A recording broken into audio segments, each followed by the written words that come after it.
Howdy. Howdy. Nice to see you guys today. Thank you for coming out to the first ever A&M eSports TESPA Collegiate Conference. We're really excited to see you guys today. I'm joined today by some people, amazing people on the panel, who represent every side of the business side of eSports. Tonight we're going to conduct kind of lecture style talking where each of the panelists are going to give a brief presentation on kind of their expertise in the business world, followed by a short break and then a Q&A session. And to introduce the rest of the panel, I'm going to call up my good friend Matthew Sari. Please give him a round of applause.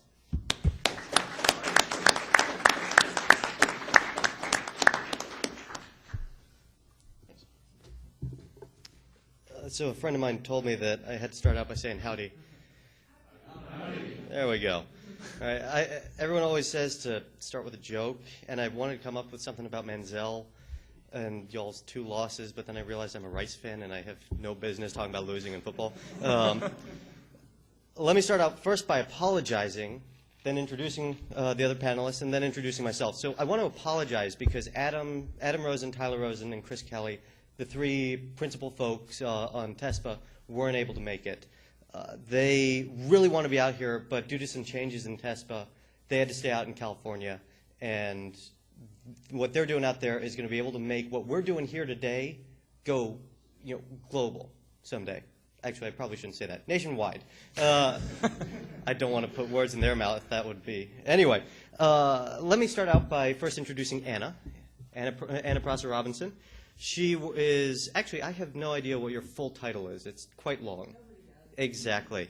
But she works for Team Evil Geniuses, the Yankees of esports, but I guess I should probably say, well, not the Astros, certainly.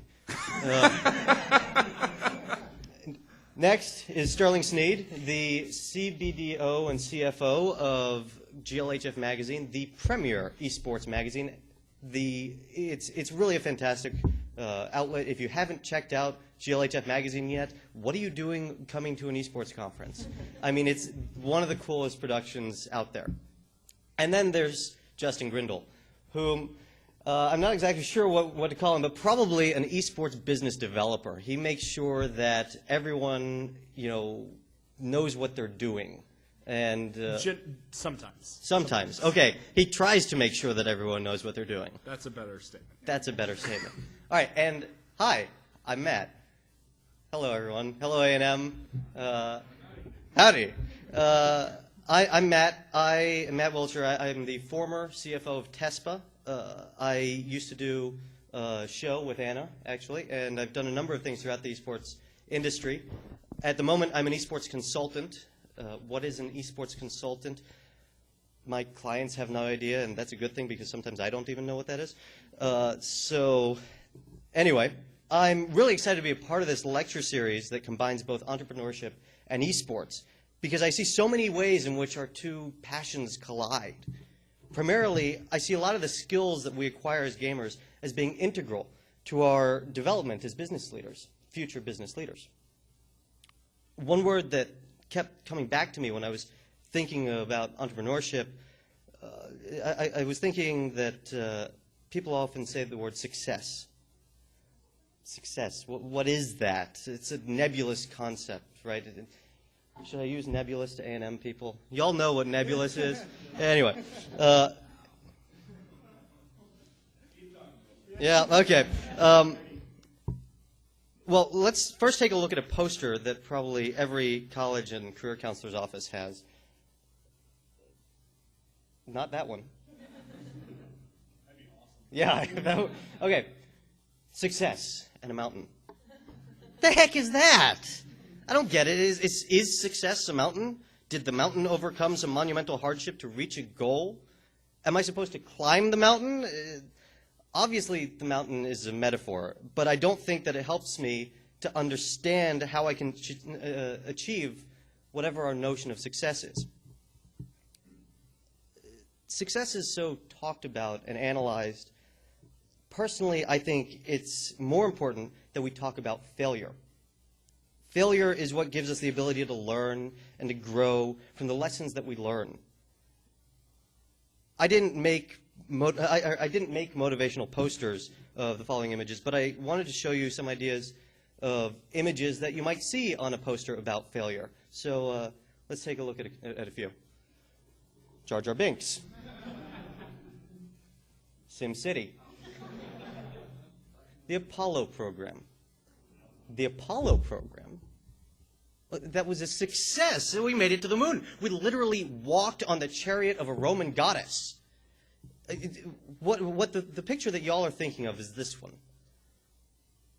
That was the end result of a series of failures. That's Apollo 11, walking on the moon. That's what the Apollo program set out to do. What we should remember, though, instead is this. That's Apollo 1. This is the burnt inside of the cockpit of Apollo 1. I expect that more of you, more than half the people in this room, can name the astronauts that landed on the moon with Apollo 11. But I'd be willing to guess that less than a quarter of you can name the 3 astronauts that died in Apollo 1. Why is that? Well, as a society, we've decided that we've declared war on failure. We have no points soccer leagues for kids. We give out medals for participation. We have grown to fear the notion of failure so much that we have created a boogeyman out of it. We think that if a kid fails, he will lose confidence and not continue to pursue a goal. I hear parents wanting to insulate their kids from competition because they fear that they fear that they're not going to be the best, that their kids are not going to be the best. What that results in are individuals who become completely crushed when they run into their first obstacle in their lives. Maybe it's the first bad grade they got. Maybe it's a bad breakup. Maybe it's the loss of a job. We've waged such a war on failure that we've turned it into bigger problems turned it into a bigger problem than it is. People fail and then don't get back on the horse. Imagine if the engineers, scientists, and other workers of Apollo 1 were just like, oh, well, that didn't work. I guess I'm going to cry myself to sleep, and that's it. We never would have made it to the moon. What kind of world do we want to live in? The folks at NASA didn't give up. They didn't give in to a culture that demonizes failure. They learned from it. They learned that to not use a pure oxygen mixture for the atmosphere. They learned to fix the cockpit so that they could get out, which I think is pretty obvious, but I don't know. Justin's the engineer. And none of that stuff ever happened again. So how does this tie into us as gamers? How many League of Legends players do we have here? Okay, pretty much everyone. StarCraft. Fighters. World of Warcraft. So like 3. Okay. Okay. Here's the real question. What about Pokemon? That's the entire room. That's right. Okay. What is it that all of these have in common? They require failure to learn. Pokemon is a really easy game, but we didn't think so when we were 8 and Charmander made us lose against Brock. I mean, that was really a traumatizing moment. Charmander was really cute, and then he fainted. Anyway, we don't learn to jungle. Well, I don't really play LOL, so who's a good jungler? You're looking for Teemo here, Matt. Yeah. Okay. Yeah. We learn not to jungle as Teemo, is my understanding. You don't go into the dead mines and not watch for the patrol. You don't, go into a StarCraft match and then not learn from it. Of course, you generally learn that you need micro. That being said, I played Terran, and in the immortal words of Destiny, herp derp marine herp derp. If we pursue the goals in these games, why do we sometimes give up on those goals in life? Why do we give up when we face failure in life, whereas we continue to practice when we're playing games? Well, maybe because life is harder. The risks are bigger in life.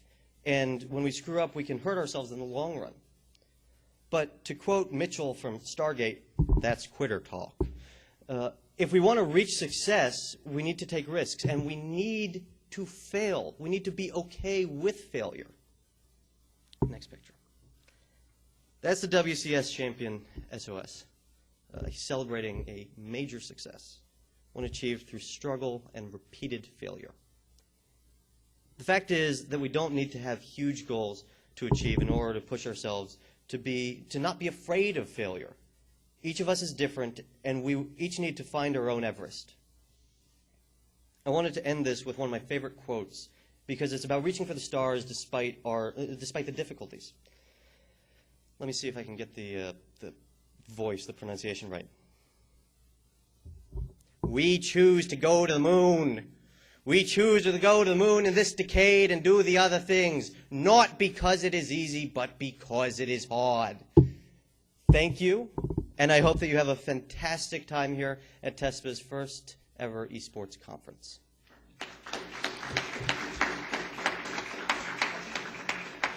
Next up is Justin Grindle, and there he is.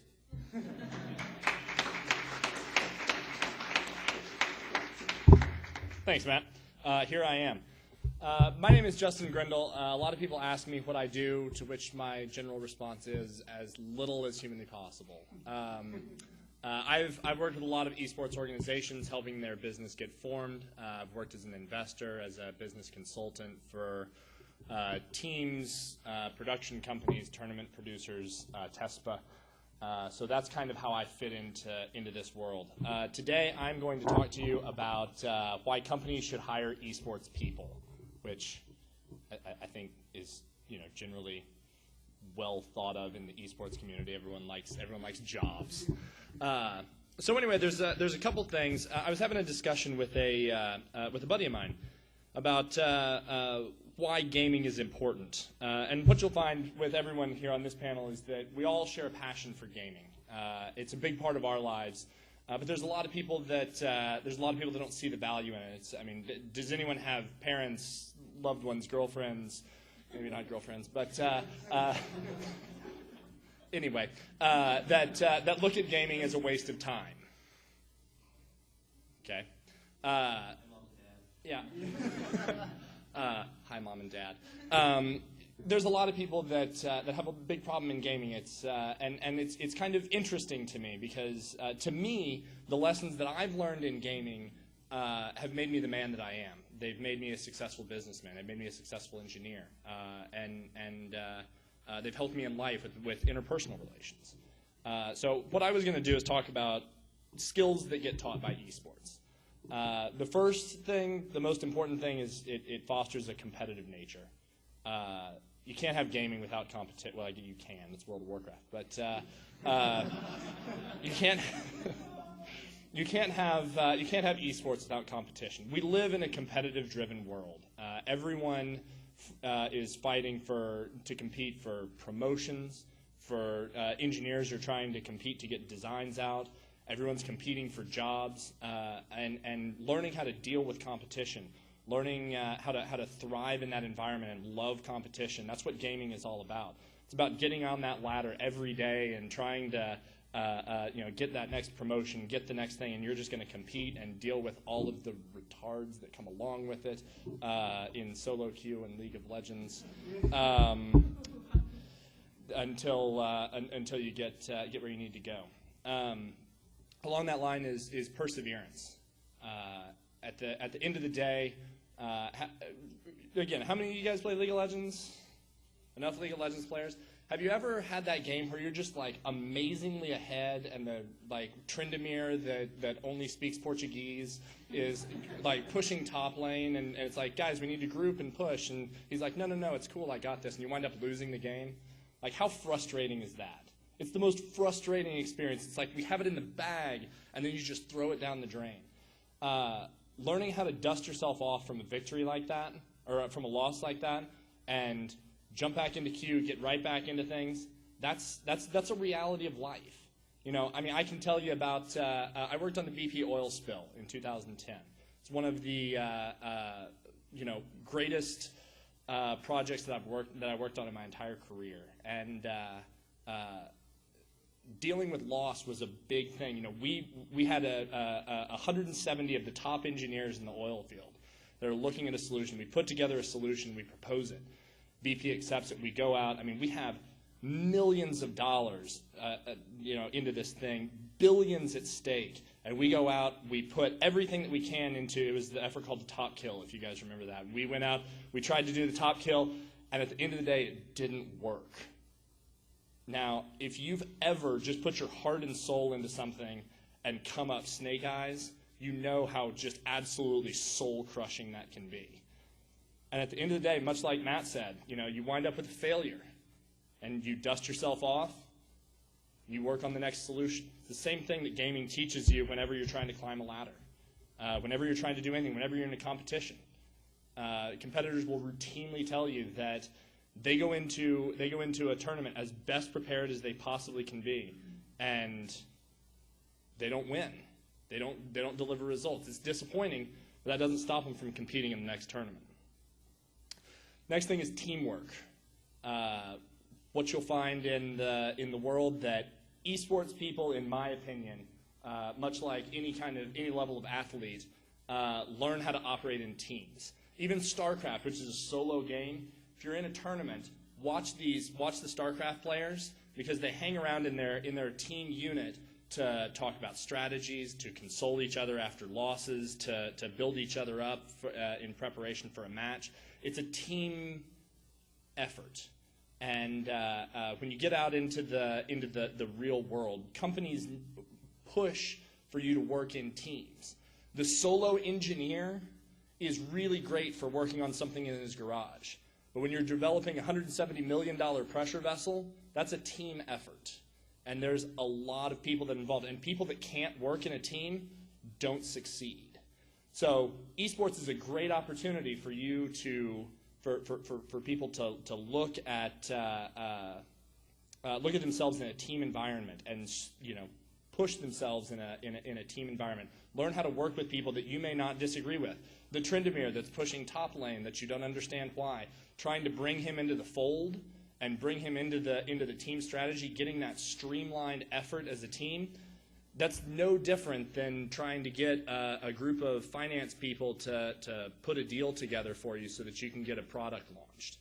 It's no different than designing a pressure vessel. It's you trying to get a team to work together, and that's esports really fosters that. And finally, the thing that I think is the most important that esports teaches you is that it teaches you to GLHF and GG. There's something to be said about being humble in victory and gracious in defeat, and that's esports people in general. I mean, there's a couple exceptions, Stefano. Learning how to deal graciously in defeat and be humble in success, dealing with people that you're competing against is a skill that it can't really be taught. You have to learn it just by being in the trenches and dealing with those kinds of situations.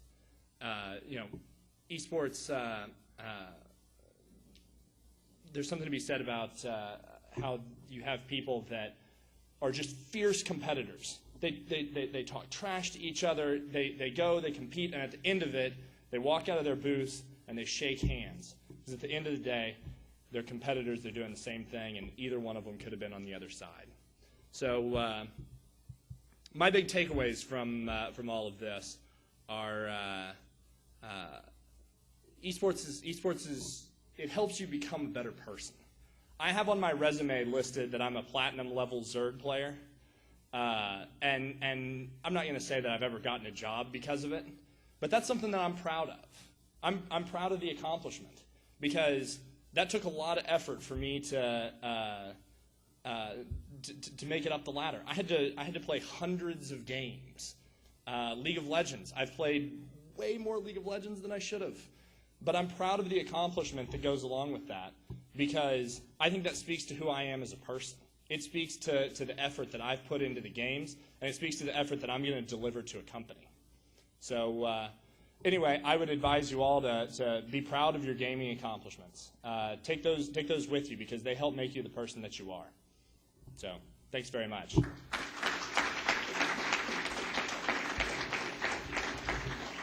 And now Matt's coming back to the podium, so thanks and gigging. I was just going to introduce Sterling. But the one thing that Justin didn't say is that he's an Aggie. You didn't say that. That's true. You kind of took the introduction. So my name is Justin Grendel. I'm the proudest member of the Fighting Texas Aggie class of 2005. He did that. All right. And also, you mentioned Stefano. Yeah, Stefano's actually right here in the crowd. If the camera can just point over, that's yeah. I don't know. Every time I see him, looks like Stefano. It's amazing. He's in Europe and here too. Okay. All right. Next up is Sterling Sneed.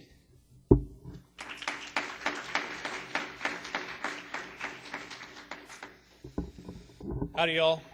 I get to say y'all because I'm from Oklahoma. Don't worry, I'm not too into football. Don't kill me. So, I'd like to thank Texas A&M and TESPA for having me out. It's a very nice privilege. I'm sure most of you don't know who I am. I like to keep it that way, but I agreed to come up here and talk for Matt. A little bit about myself. I guess I should go to my slide.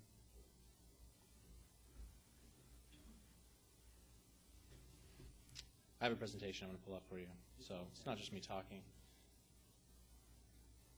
But, yep, PDF. All right. So basically, my title's really long and sounds boring, but it's not. Abnormalities and misconceptions of eSports demographics. So basically goes along very nicely with what Justin was talking about the misconceptions of gamers and the real life facts.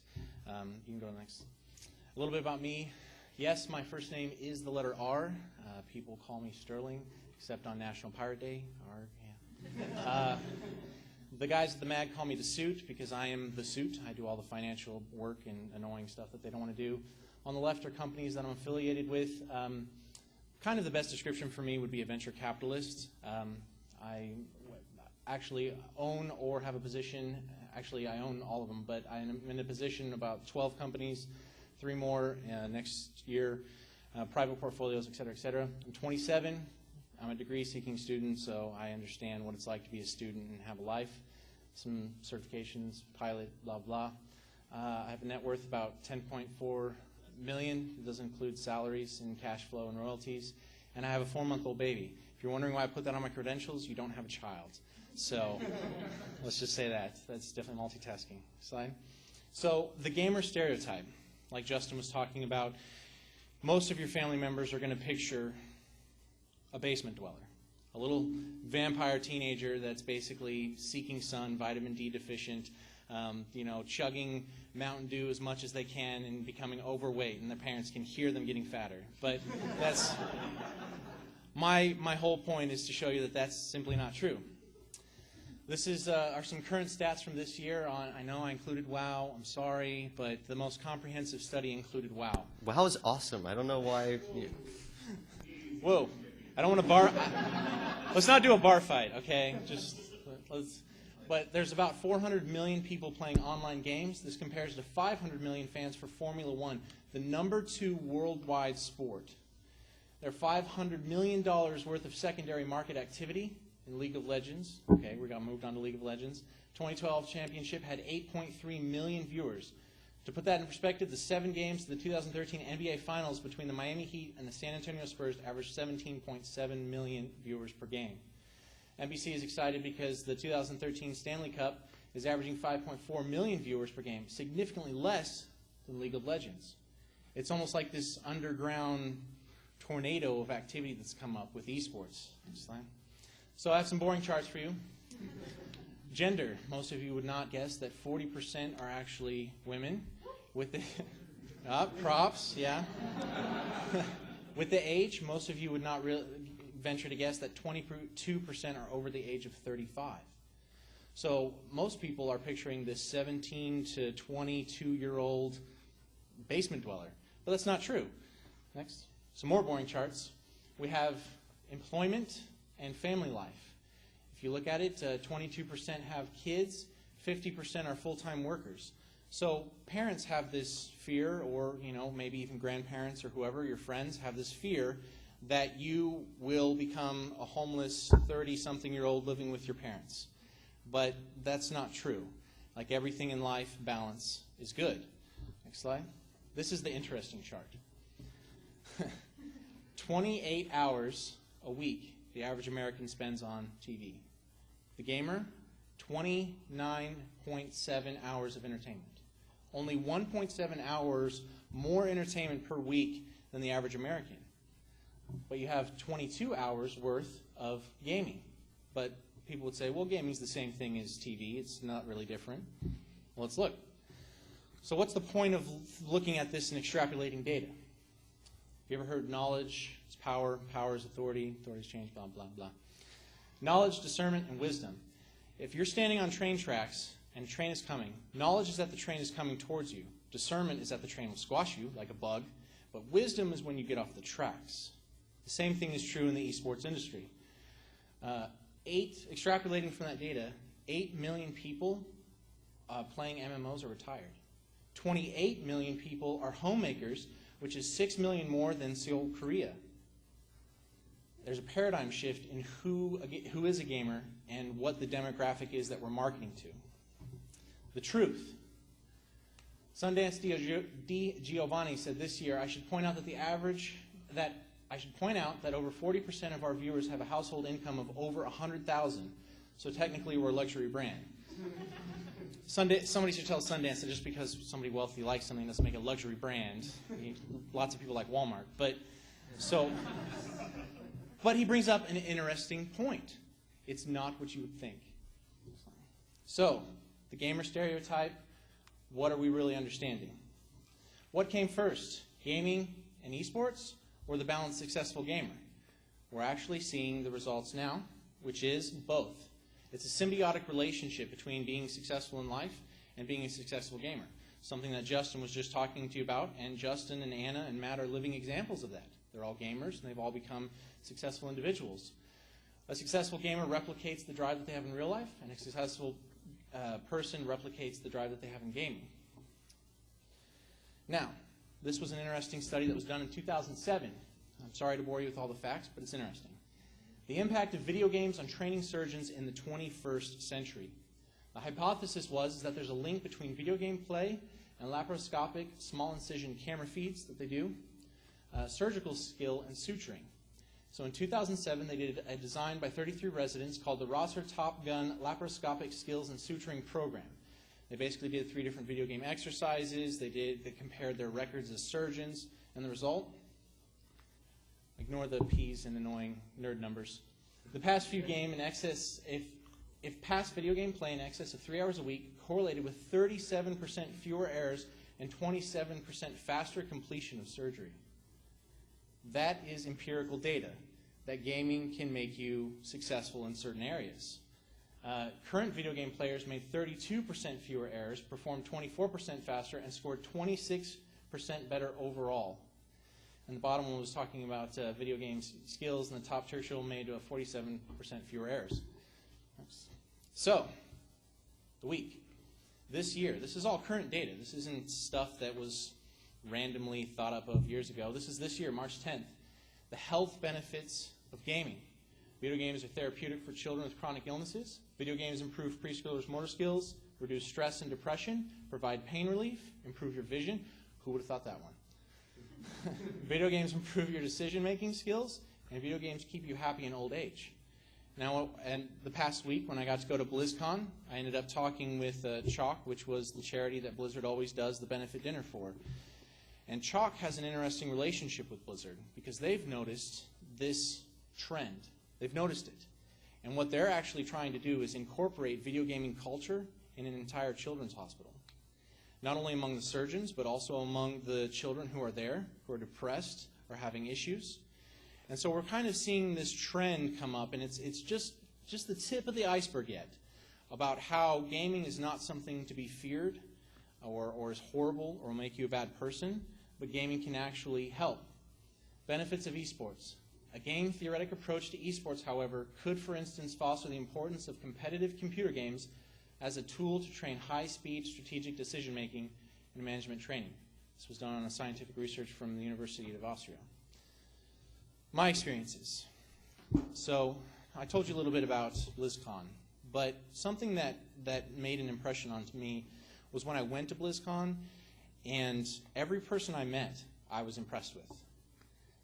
When we went on the plane over there, we met a woman in her 40s, and we were wearing a shirt, and she said, "Oh, you're going to BlizzCon?" I said, "Yeah." "Are you going?" She said, "Yeah.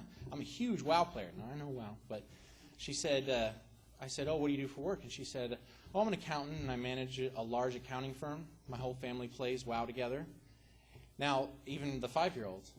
Now, that's interesting. What would you say is a better activity? A whole family watching 5 hours of TV a day, not talking to each other, or interacting with each other virtually through a game?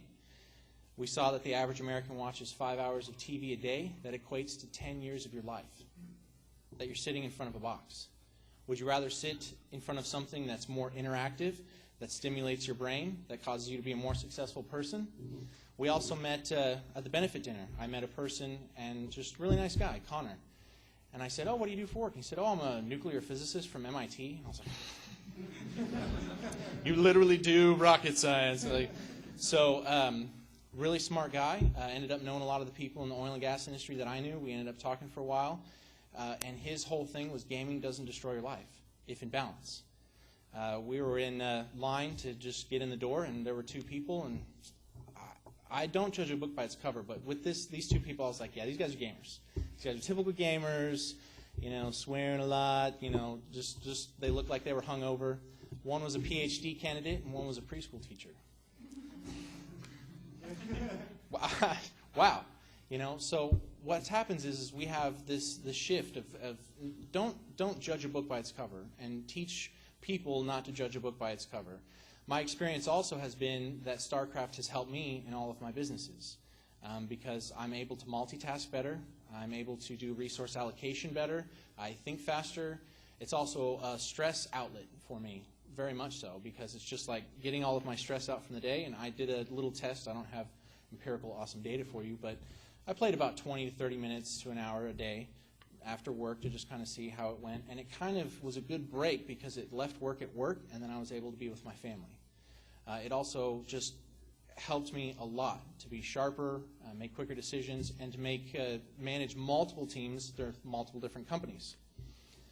So conclusion is, to which demographic we market our esports business could greatly impact whether we succeed or not, and it's not the one you think it is. Esports is young, but drawing together and sharing our stories shows how esports is not a form of entertainment, but a tool to better our lives. That's all I have to say. Now I'd like to invite Matt back up to the stage.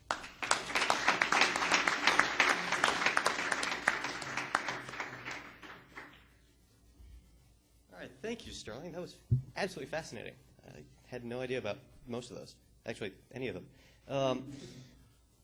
Now, while I think that I'm fascinating and Justin and Sterling are also awesome, the reason that we're all here is to hear from Anna Prosser. So without further ado, mi buen amiga mia, Anna Prosser.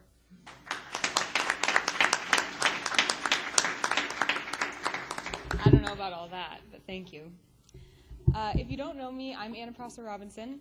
I notably work for Team Evil Geniuses, which is a professional gaming team that has divisions in League of Legends, StarCraft 2, Dota 2, some fighting games, some World of Warcraft, and all sorts of other things coming and going. I also work as an esports media personality, so I'll do a lot of hosting tournaments, video production, kind of anything I can do to be involved, perform, and lend my skills to esports. When Matt asked me to speak, though, and I thought about, he said I could talk about whatever I wanted. So I think the most important thing to talk about is you. And the reason I say that is that most people, when they have the chance to ask me a question about what I do, immediately want to know, how do I get a job in esports? How can I do the job you do? Tell me the story of the job that you got. And so I'm working on the assumption here that since you guys are all here, you think esports is pretty cool. You probably want to be involved in it on some level. And beyond that, maybe you don't. Maybe you just came because your friend made you and you think esports sounds really lame, but eventually you're probably going to want to get a job in some sort of industry that you think is really cool. So drawing from my own personal experiences and what I've observed in esports, I've written down some steps that I think are really important to go through in order to build the career you want from the ground up. I say that because I think most people who come up to me looking for a job in esports are going about it backwards. The typical person that I see who wants a job in esports says, Anna, I want to work for Evil Geniuses. And I'm like, okay, cool. Well, what do you want to do for Evil Geniuses? I don't know. I'll do anything. I want to work in esports. I will do absolutely anything. Okay, well, I don't have a job opening for anything right now, but do you have a resume? No, I don't have a resume because whatever you need, I'll put on the resume. Okay, well, send me your resume. I'll keep it on file. And we do that, and once in a very long while, that works. But I can't bring any to mind at the moment. So I think step number one, and I'm sorry I didn't get the PowerPoint memo, but my step number one is first, know who you are. And I don't mean my name is so-and-so, I went to such and such school, I majored in such and such. Those are good things to know. They're good to put on your resume. But I mean on a deeper level, can you describe yourself? If I said, give me 3 adjectives that describe you, I found that most people either couldn't come up with 3 adjectives on the spot, or after they did, they wouldn't feel completely satisfied with those words. A lot of what I do when I consult with people on interview skills or career consulting or anything like that is spend hours. Usually it takes hours to come up with those adjectives that describe them. And the reason is that you really have to start asking yourself questions like, who do I like to think that I am? What have I actually been successful in or recognized for? What kind of people do I get along with? What do my good friends say about me? Who and what do I want to be? And then how would I like to change the world? And what happens is you'll have answers for those things, but if you keep asking yourself why, you'll find that there are deep-seated, emotional, meaningful reasons for who you are. And in my opinion, that's where you should start with your career in esports. I know that sounds really weird and a little girly, right? But it's true. Once you figure out, okay, it's important to me that I leave a lasting positive impact on the world. It's important to me to relate to people on a daily basis. And I know that I will never be satisfied with anything less than excellence. Okay, that gives me a really good place to start. Then use those answers to finish the phrases, I am blank and I can blank. Because if you're coming to me wanting a job, that's what I'm going to want to hear. What are you, who are you, and what can you do really well? Then using all of that, build your inspiring vision of success, your ultimate goal, right? My inspiring vision of success is that I want to be a WCS world champion, or I want to be the owner of a successful esports team. And what does that mean? You know, building your ultimate picture.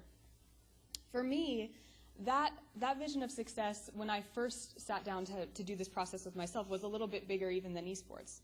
I realized I want to utilize my performing skills fully and feel like I'm using them every day. I want to ultimately have a dream job of being a performing artist and some sort of goodwill ambassador, you know, really changing the world with whatever notoriety or influence I have as a performing artist. So once I figured that out, I was also on the road to discovering esports, I guess, or I had discovered esports, and I thought it was really, really darn cool. My husband is Jeff In Control Robinson. He's a StarCraft 2 player. At the time when I met him, he was playing Brood War semi-professionally, because back then that was about all you could do was semi-professional in North America. And I realized, you know, I'm never going to be a pro gamer. I'm just not. I don't have the chops. I don't have the time. I don't have the dedication. I'm too busy actually doing my homework or having this full-time career job that I had at the time at a financial firm. So the next step then in this step, first is, you know, figure out who you are and what you can do. The second step is evaluate the industry you want to be in and look for the actual opportunities that relate to you, right? My inspiring vision of success has nothing to do with being a GSL champion, and probably I'm never going to be. So what is there in esports that I can do? Find a link between your higher purpose and your career field, and use what you think you can offer and what you would be happy doing to find that place for yourself. that opportunity that you're looking for might not be the same as an existing job opportunity. When I started looking at esports and looking for my place, there was not any kind of media agency. There were rarely hosts. Nobody was really doing content interviews for players at the time. But that's what I started to think maybe I could do. And it may be a little bit of a stretch, but that's okay as long as it's a good one. Because I felt like, okay, I can communicate with people on a daily basis. I can be the role model I think I want to be, and I can really contribute what I'm good at, talking out loud to lots of people and asking them about their lives, and I can contribute that to this scene that I think is really cool. I may never be a pro gamer, but I can be part of the scene that way. So then, looking at that, you figured out who you are, you figured out where you might fit in this industry that you want to be in. Start making a long-term strategy with short and shorter term goals. So if I say, okay, I want to be an esports host, well, I can't really build that house from the roof down, right? I've got to build it from the ground up. So start thinking, okay, what do I have to do before I can be an esports host? I have to make sure that I am comfortable speaking about the game that I want to host. I need to make sure I have good public speaking skills. I need to, know a little bit about stage and production. I probably need a resume. Maybe I need a headshot. Maybe I need a production reel. Okay, so what does that mean I can do today? Today I'm going to call a photographer, and I'm going to start a rough draft of my resume. The reason I say that is I find that so many people get stuck on this step because they have this big dream and they have this idea that, oh, I want this career so bad, but when it comes to what can I do to start that direction? It seems so big and so unattainable, and nobody's handing you the right things to do or giving you the right steps. So breaking it down into today I did this and it brought me one step closer brings you that emotional empowerment and that momentum that you're going to need to eventually get to that bigger long-term goal. So I found that using systems or rewards to keep myself on track really helps with that. I really, honestly, this is really lame, but I like to have a little calendar and little gold star stickers, and if I do one thing that day that moves me toward my goal, I get to put a gold sticker on it. And once I have a month full of gold stickers, I feel really great. Whatever motivates you, do that, but that works for me. Step number 4 is once you've figured out, okay, this is who I am, this is where I think I fit, this is my long-term strategy, and here are my goals day to day. Really invest in your future career. And I say invest because a lot of people will say in esports you have to pay your dues. I don't like that. It sounds like you're having to make payments that don't result in anything. You don't have to do that. You don't have to bow down to anybody. You don't have to waste your time and put in your dollars or your moments into esports. But you do have to be willing to invest in what you want to do. And what I mean by that is audaciously start proving yourself, making a product that you're really proud of and putting it out there. Start doing the thing that you want to do as a job, even if it's not exactly how you want to do it, even if nobody notices it, even if nobody's going to pay you to do it yet, just start doing it. Because it's going to be good practice, it builds your credibility, and hopefully it's going to build exposure. Ultimately, that's probably what turned the corner for me was when I just started making videos. I said, all right, nobody's going to pay me to do videos, nobody wants videos, but I want to make videos, and so here they are. And then once you're doing that, do your best work every single time, because it may be that the right person stumbles across the right video just once and you want it to be your best work when they do. So once you started doing that, you've invested in your future career, you're starting to do these things, you're making the product, then courageously, respectfully, appropriately, and strategically put your work in front of the right influencers. So I say this and I give it so many qualifiers because you want to make yourself useful and inviting and not demanding. A lot of people have the gumption they need to make it in esports, and they have the product they need to make it in esports, but they have a certain sense of overconfidence that comes across as entitlement. And so what it's important to do is to say, hey, here's my product. I think you're going to think it's great. I have no expectations from you, but here it is. Here it is. Let me be useful. Let me help you. And create a positive association with yourself, with influencers within the scene, or people that you hope one day might want to hire you or work with you or collaborate with you. In my case, I ended up making a lot of these interview videos. I once made a montage of, I think it was like WCG 2010 or something like that. I made it and I gave it to Evil Geniuses and I said, hey, I made you this video. I hope someday I can make you some more videos. Put it on your YouTube, whatever. I'm just a big fan. And that was honestly, I think, the first step that connected me with Scott Smith, Sir Scoots, who eventually was the one who hired me for Evil Geniuses. So I'm saying that from personal experience. Once you've done that, you've identified these influencers. This is the big duh thing because I know you guys hear this from everyone, but step number 6 would be network. Network. Talk to people because we all know it's about who you know, and especially in young industries like this, I have to say, I don't know if it's a positive thing or not, but it comes down to who you know when people are looking to hire for jobs, especially in the smaller industries, especially in the teams. Having the right connections is going to be what gets you noticed. So when you meet people, make sure that you make a connection and then acknowledge that connection. Tweet them the next day. Take their business card and be sure to email them instead of letting them email you. You know, make sure that you're making really good friends in esports and also making really good business connections as you continue to make yourself useful and build your product. Step number 7 is once you've started doing that, you know, that can kind of become a daily grind. You're turning out your product, you're networking, you're doing everything you can. Focus on continuing to grow. You're never going to be hurt by pushing yourself farther every single day. When I look back at that video that I gave to Sir Scoots, I laugh now because it was ridiculously made on Windows Movie Maker with my little camera that I got for Christmas from my mom, and it's a silly piece of work to look at now. But it got me where I am, and now I can make things that are much, much better and much more valuable. So recognize that you need to be and can be better every single day. Invest in your training. Be willing to pay to be better. You know, take classes, invest time. Observe your peers. Don't think that you're the best at what you do. Be sure to look around at what other people are doing and incorporate their really good techniques, which is another thing that we learned from being a gamer, is to kind of copy those who are winning.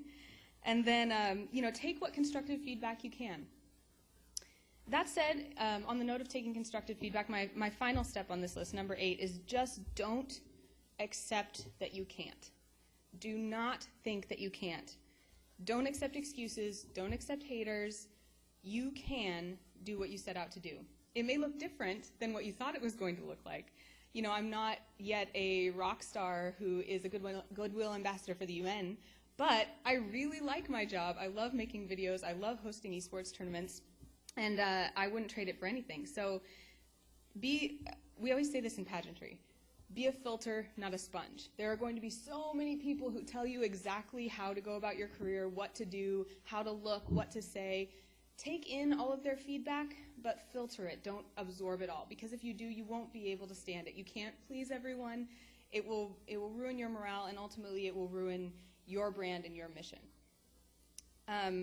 Remember that only you are in control of looking back and saying, I did everything I possibly could, or feeling like you wish you had taken one more risk or one more step.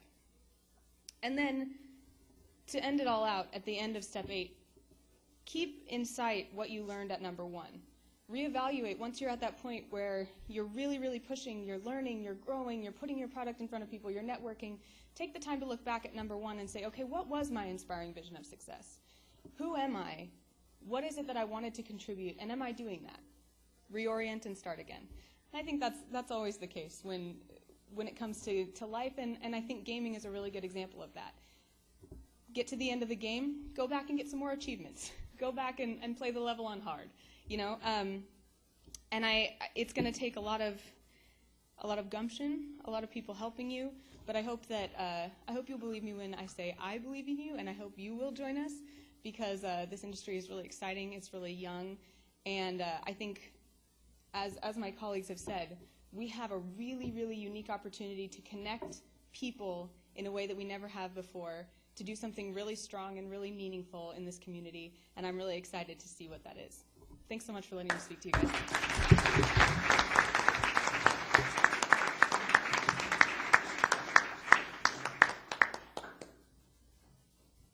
All right, well, I'm going to hand it back to Michael, but I just want to say that since we started a few minutes late, do you want to just go? Are you guys fine with going directly into the Q&A?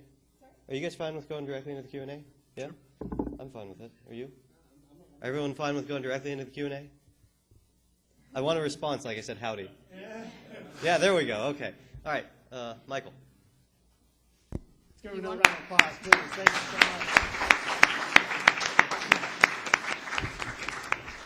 I don't know about you guys, but I really did learn a lot from that. That was very impressive. I mean, actually a lot of big words, but, I'll catch up, later on. Nebulous.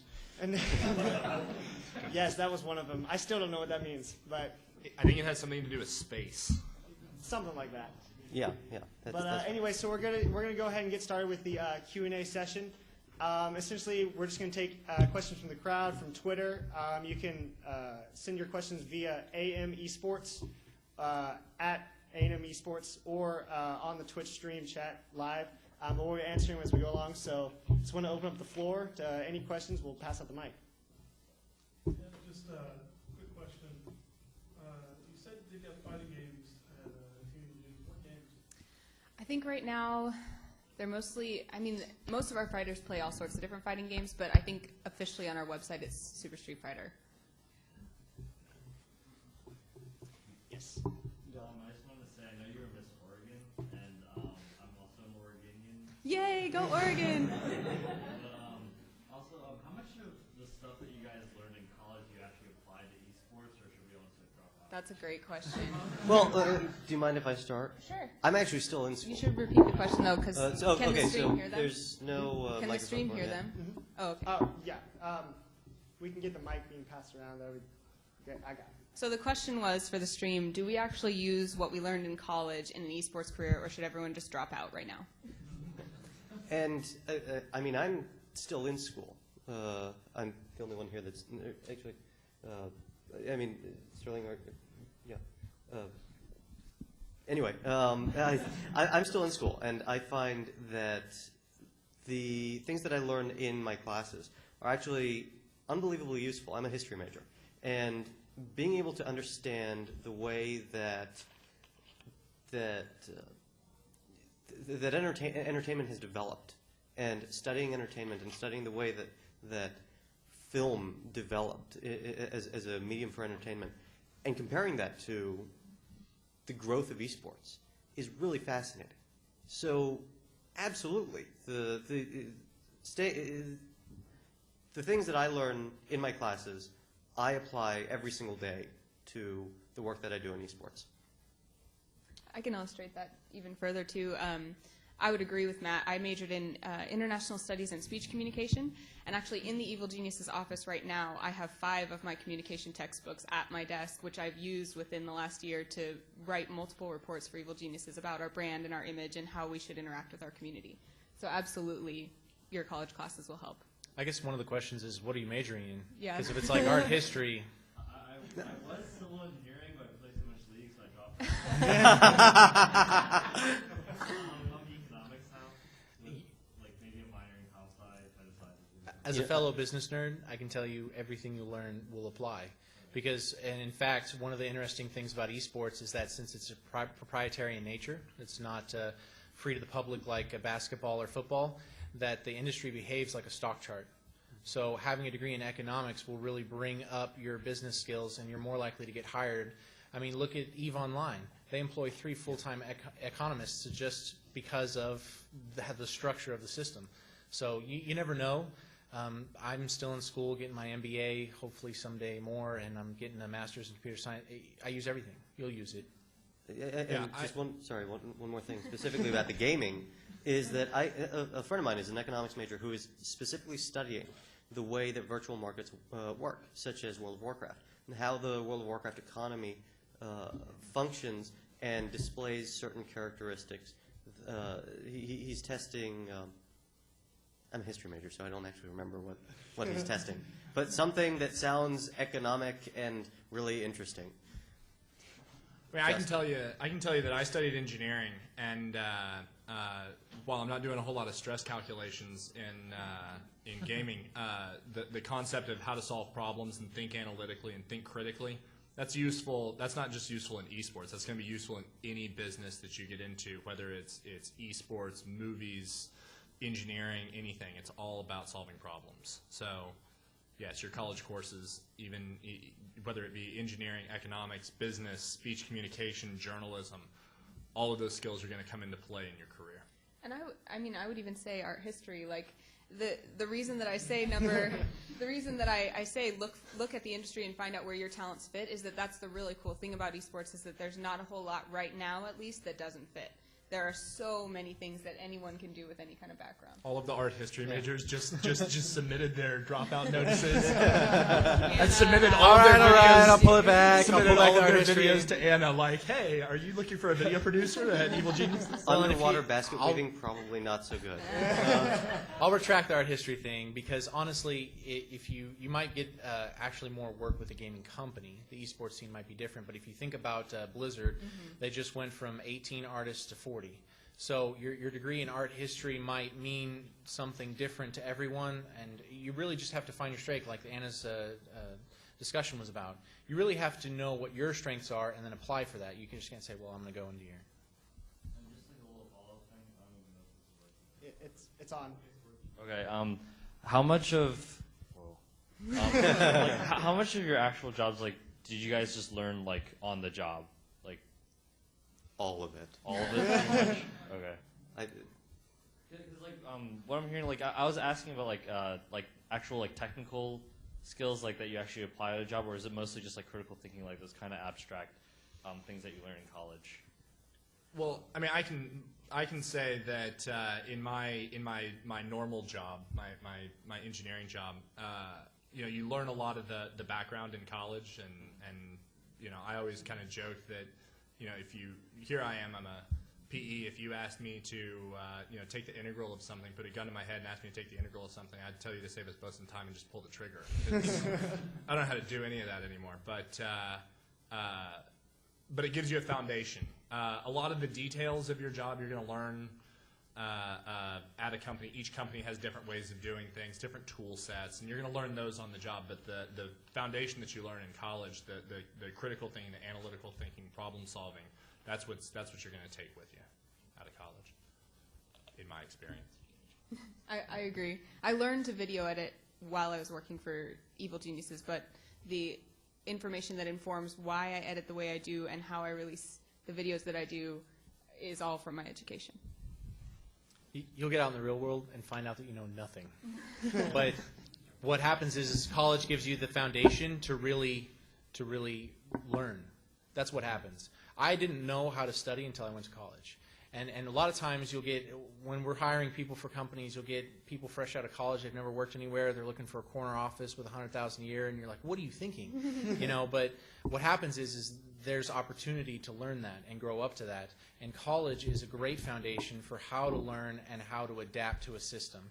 Because when you go out in the real world, it's very different when you're doing a theoretical business problem with calculus, and then you get out in the real world and they're like, okay, they're sketching it on a napkin, and I'm like the youngest person in the room, and I don't speak, and I'm just like, oh my goodness, you know. So it's good. I wouldn't give that up. But just like Anna said, don't have a sense of self-entitlement. Just go out there and be willing to learn. I promise I won't belabor this anymore, too. But I do want to say to anyone who, for whom college isn't the right thing, that doesn't mean you can't work in esports either. That just means that all of us happen to come from a college background, and I think what we're ultimately saying is that training and personal growth is important. Yeah. Good way to end it on, so move on. do we have any questions from Twitter? Or I actually have a question for you guys. So I know that, especially Sterling, I know that y'all have been around for the esports scene for quite some time, but where has it, I'm assuming that y'all have been around for like 5+ years, or at least watched the scene for 5+ years. So where has the scene come from, and how do you think it will progress past this point? I'm going to correct that statement. I came into the scene this year. Well, there you go. Even I don't think I can claim more than 4 for actually working in esports. Well, then let me take this one then. Justin's the resident old man. I mean, here. we can talk about like He's our watching senior. Brood I War, can but, re-clarify, just to like be a part of the scene. Like I know all of us are a part of the scene. We might not be working within the scene itself, but maybe just watching the scene, watching the LCS, which has been monumentous change. I'm just wondering, where has it come from since y'all started paying attention, and where do y'all think it's going to go? I will start off this one. I still have in the olden days before streaming, back when we had dial-up internet and dinosaurs roamed the earth, you could get from WCG DVDs of the matches. So I actually have an old DVD. That is old. Yeah. That's right. It's like Blu-ray, but not as good. So I actually have an old DVD of Artosis versus Day 9 playing StarCraft Brood War. Anyway, where I've seen the industry, if you look back in the 90s when Counter-Strike was the big deal. Counter-Strike was the esport. It was everyone was talking esports is the next big thing, and then all of a sudden, almost overnight, it evaporated. And that was kind of a sad time, and it kind of went away, and esports was relegated to Korea. And then with the kind of rebirth, with the relaunch, with the launch of StarCraft 2, it's come back in force. What I see that's different now, and I often get asked the question, what's different between this boost in esports from the old CS 1.6? What's happening now is a much more measured and strategic approach. What happened in the 90s was there was this huge influx of cash and no real plan for it. So it was kind of like, hey, let's just do a whole bunch of stupid shit and hope everything works out because this money train is never going to stop. Right. Now you have people that are actually making intelligent business decisions. They're doing crazy things like market research and hiring professional salespeople and so hiring esports consultants. You can follow me on Twitter. So what's happening now is a much more relegated, measured response. It's much more responsible, and that's why I think that esports at this point is here to stay and is only going to grow moving forward. See, from the historical point of view, pushing up my glasses over the bridge of my nose, from a historical point of view, I would say that it has more to do with technology. In the same way that the different changes in the way that we interact with entertainment has been, over time, has been based upon the developing technologies that we're able to utilize. The main technology that made esports what it is today is Twitch TV, streaming services, and Justin TV turning into Twitch TV, and having all of video games go through it. When I hear of a StarCraft player that hasn't heard of Twitch TV, I'm like, where have you been? It's yeah. Anyway, but the ability to stream something without going through its own special program is what has made esports accessible to huge swaths of the population that otherwise wouldn't have been interested. And I think that our next hurdle is probably going to be any time that a developer and Twitch end up butting heads about who's allowed to stream their game and how and when. Because ultimately, if Blizzard, Valve, and Riot all decided that you can't stream their game for free, esports would change a lot. Yep. So we have a lot of growing to do. We saw that with Super Smash Brothers, right? And what? Nintendo did, yeah. Nintendo did allow them to continue streaming it, correct? After kicking and screaming, and yeah, and so hopefully that Nintendo and other game developers and game publishers will realize that this is a really valuable marketing tool. But until all game publishers understand that, we will every once in a while get pushbacks. I'm going to agree with Justin on this. I think one of the things that I've seen just being in it for a year is the business change. What you're really seeing is like in the 90s with the tech bubble, people were like, oh wow, this is going to be amazing and we're going to make millions of dollars off of this, and then it just exploded. It's kind of happening a little bit with esports.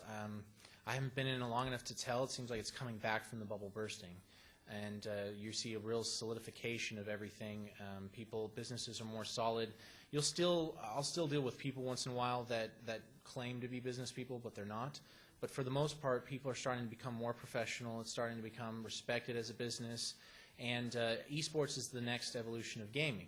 I was a gamer and played Brood War and everything, but I never really got into esports. Well, esports is really just the next level of online gaming where you're playing against other people. Esports is competition and you get prizes.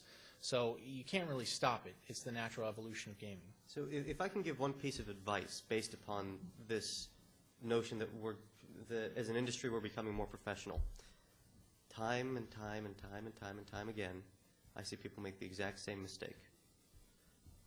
I didn't sign a contract. I thought that it would be all nice and everyone would love each other. Sign a contract. Sign a bloody contract. I mean, it's we're not living in a hippie commune where we're all going to be nice to each other. This is the real world.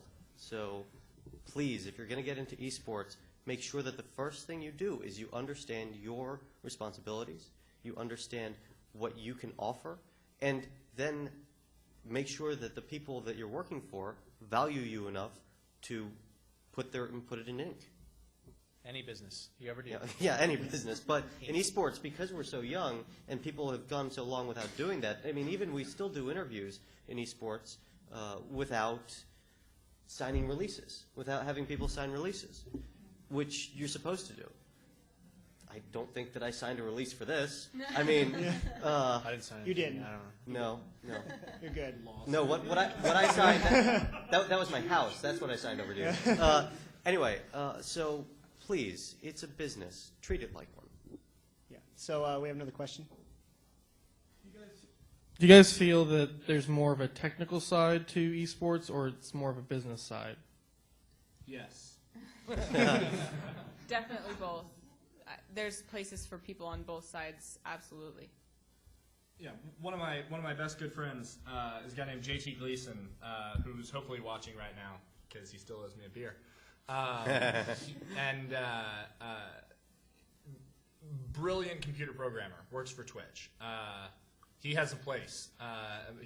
You know, there's business people have a place. It takes all kinds to make this system work. I mean, diversity, working as a team in a diverse environment is what will make this a long-term success. I'm going to agree with Justin on that.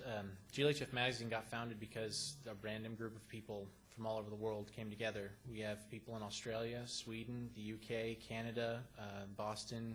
I'm in Oklahoma. Who would have thought? But what happened? Who'd have thunk it? Who'd have thunk it? Used to could. But what happened is we all had different skills. There was a technical guy, there was a content guy, it just kind of happened. And then I came along and was like, you guys aren't a business? All right, you guys need to pay taxes. Let's get this straight. So, and that's how it got founded. There's a spot for your skills, but recognize your skills and then move towards that direction like Anna was talking about. Don't just kind of flail around and hope something sticks. All right, we got a question from the live stream. From the intertubes? From the intertubes, I know. The World Who'd have Wide thunk Web? it? Yes. The hamsters in the tubes. They brought us messages. Okay. Got a question from, Forecourt Jester. Basically, this person wants to know, I guess, a little bit more information on the transition from like a full-time job to working in esports, and how do you maintain like a decent cash flow during the process? Do you guys want to talk about it? I think Anna and Justin know the best about that. Matt and I still have other jobs. So. It is hard and dangerous. I was working full-time at a Fortune 500 financial firm as a recruiter.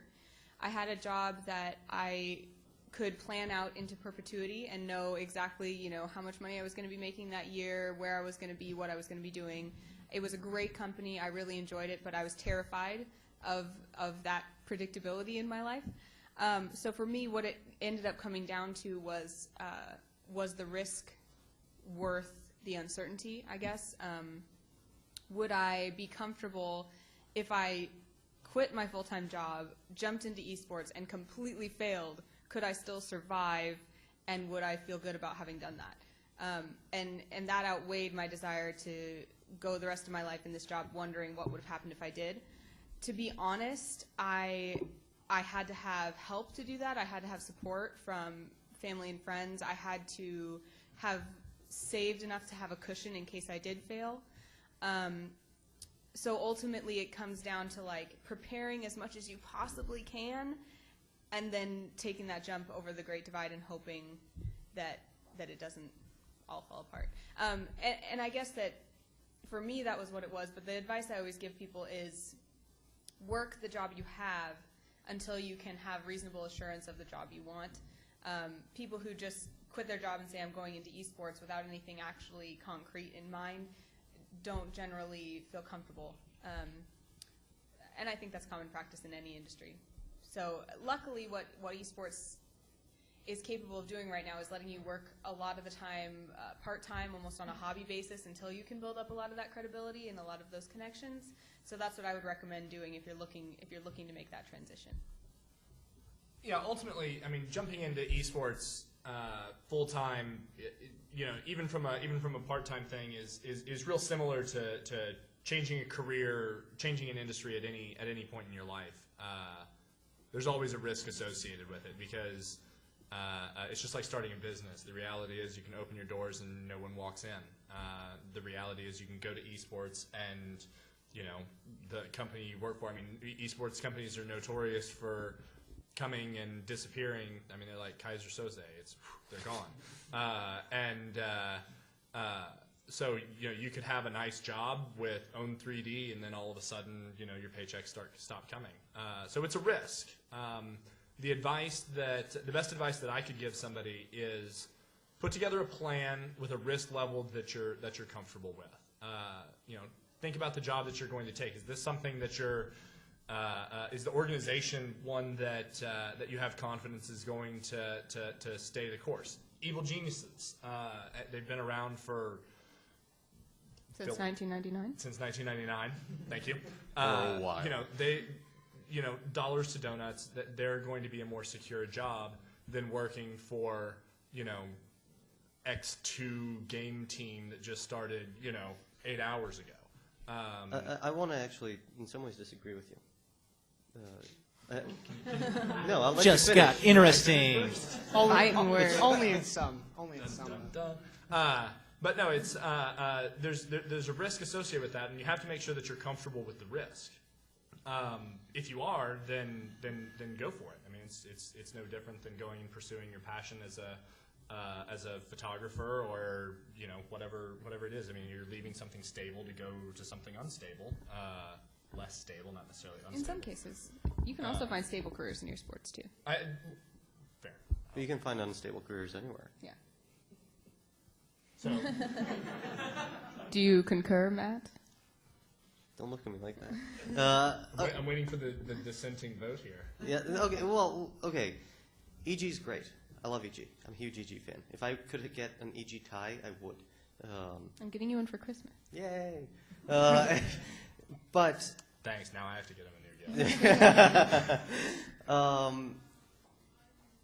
But I think that if you have a stable job elsewhere, and this is going to sound somewhat self-serving, but please get involved with other growing teams, other growing esports organizations. One, you have more potential, you have potential for greater reward getting into the ground level. Yes, that reward may be nothing, literally nothing. No contacts, no anything. But if we continue as an esports scene with EG as that's it, can you imagine baseball with just the Astros? That would be awful. I mean, they would probably lose to the non-existent other team. But, I mean, so, I don't know. No, I agree. The Astros are awful. Yeah. I think overall we can sum it up with just like any career, proceed with caution, follow your passion, do what you can to take on whatever risk you're willing to take. And meet the people that you need to. And that doesn't, people think, oh, that's going to be really hard to meet the people that I need to. I met Anna by calling her. Literally, I just found her phone number and called her. Yeah, how did you find my phone number? It's on your website. Oh, yeah. Anyway, I was doing a, yeah, it's this number. I had a radio show in college, and I was looking to do interviews, some gaming interviews, and I said I want to interview Anna Prosser. At the time, Anna Prosser, now Anna Prosser Robinson. Hooray. And I did it. You just go and do it. You find the people that you need to meet. You meet them, and you make sure that they remember you. Now, don't make them remember you because you were that guy. Make them remember you. Yeah. Make them remember you because you did something special for them or with them. I can vouch for Matt on that. I met Matt at MLG Dallas in the spring, and I was wearing a GLHF t-shirt, and he just walked up to me. And he said, we'd like to do an interview with a gamer at Clarity Gaming. And I said, all right, let's go. We'll go interview. And we did that, and we've been in communication ever since, and it's turned out to be really good communication. So sometimes, you got to get out of the stereotype that gamers are socially anxious. Just go out and talk to people, and you'll never know who you were talking to. Sometimes that doesn't work though. Go up to a girl, hi, how are you? There are some creepy people, but do you want to go get a drink? Who the heck are you? That's just So full-time careers to esports. But for instance, going back to that, at MLG, I was sitting next to this guy, t-shirt and jeans. I struck up a conversation, and it turned out to be the president of Sony Online Entertainment. So just happened to be. We were chatting, and then he handed me a business card, and it wasn't until after he left that I looked at it and I was like, okay. So you never know who you're going to meet, but just go out and talk to people and act like it's normal business. Like they said, there's risk with any business, but you got to network like it's normal business as well. So we are actually out of time. We're out of time. I know, we're out of time. Did you have a Can we question? do a lightning round? Lightning round. Lightning round. All right, lightning round. One quick 30-second sound bites from each of Okay. you. Hello? Okay. We talk too much. So yeah, we already talked, esports has failed once before in the 90s. People didn't know how to spend their money. Technology wasn't as awesome as it is today. There was no Twitch. What are some modern day barriers that esports is up against? I think that it's up against the culture. We need to, as a community, convince people that that esports is like tennis. My mom once said to me, why would you watch other people play video games? And I say, you like playing tennis. You watch people play tennis. Why do you watch people play tennis? Hi, Mom. So we need to convince people that it's okay. That's my 30 seconds. I'm going to agree with Matt that we're still, even though we can talk about how it's growing exponentially, we're still in infant stages. It's still kind of growing. There's still a lot of confusion as to how to distribute this new media. Twitch is great, but there's still a lot of people that hold on to an old model of TV as the way that media should be consumed. It's the be-all, end-all. So there's a culture change that's happening, and I believe that esports has to ride it properly in order for it to be accepted into the mainstream. I think that's the big challenge. I agree with Justin. Of course, I'm the business nerd, so I'm going to say that it's going to be a business barrier. But you have a lot of people who maybe this is their first job, or maybe this is their first company that they've worked with, and they're just trying to make as much money as they can. Any company that's worth their salt, that has ever been successful, it's not about the money, it's about the project. Okay? If you build a great product, look at Google. Google didn't care. They just wanted to make something, and now they're amazing. So it's the same thing with esports. If you're starting an esports company, focus on the project. The money will come if you do a great project or a great team or whatever it is. Greed will always trip you up and you'll fall. All of that. And then I think the next biggest barrier coming out of an industry where we've had to be really scrappy and we've had to do things just by the skin of our teeth for a long time is coming into a new era where we need to do things a little bit more by the book. And I would say with a higher level of integrity across the board. I think that by that I just mean doing things the hard way and the right way now that we, in most cases, can afford to do so. So quick follow-up question to that. So since we talked about the barriers, 10 years from now, how do you see the esports scene? Start with Anna. I think considering how LCS Worlds just did, it's really easy to see that I hope in 10 years that when I say, yeah, I work in professional video gaming, I get less people going, huh, what's that? And that it would be commonplace to see a video game championship in a place like the Staples Center. I think it's going to change because the whole concept of video games will change. Now you have interactive textbooks coming out for children. You have interactive programs for like surgeons, like we talked about. So the whole idea of video game in 10 years, our whole concept of gaming will have changed. It'll just be more like interactive professional competitions. So who knows where it'll be, but it will be amazing with technology then. I think we're all going to be swimming in giant vats of gold like Scrooge McDuck. No, eSports dollars. We're already swimming in eSports dollars. Don't be ridiculous. No, I mean, much like these guys said, I'm gonna agree that I think it's going to be much more mainstream. It's gonna be more mainstream, more mainstreamly accepted. It's not a word, but okay. I think it's going to be very, very common. I think it's going to be, a water cooler discussion. That we have an entire generation of people that are coming, for lack of a better term, into power that grew up on video games. It's what we love. It's what we want to see more of. I think we need to indoctrinate the younglings and make sure that they continue with this. But if, I have no idea what it's going to be in 10 years, but if Stargate taught me anything, there are an infinite number of possibilities, and that's it. And since kids, both male and female, are playing video games equally right now, there will be no more sexism and more equality in esports in 10 years. No more wars. No more sexism whatsoever. Thanks for having us, y'all. Thank you. Thank you guys so much. That'll conclude our the first ever A&M eSports panel. We want to thank you guys so much for coming out, and y'all hopefully have a good night. Thank you so much.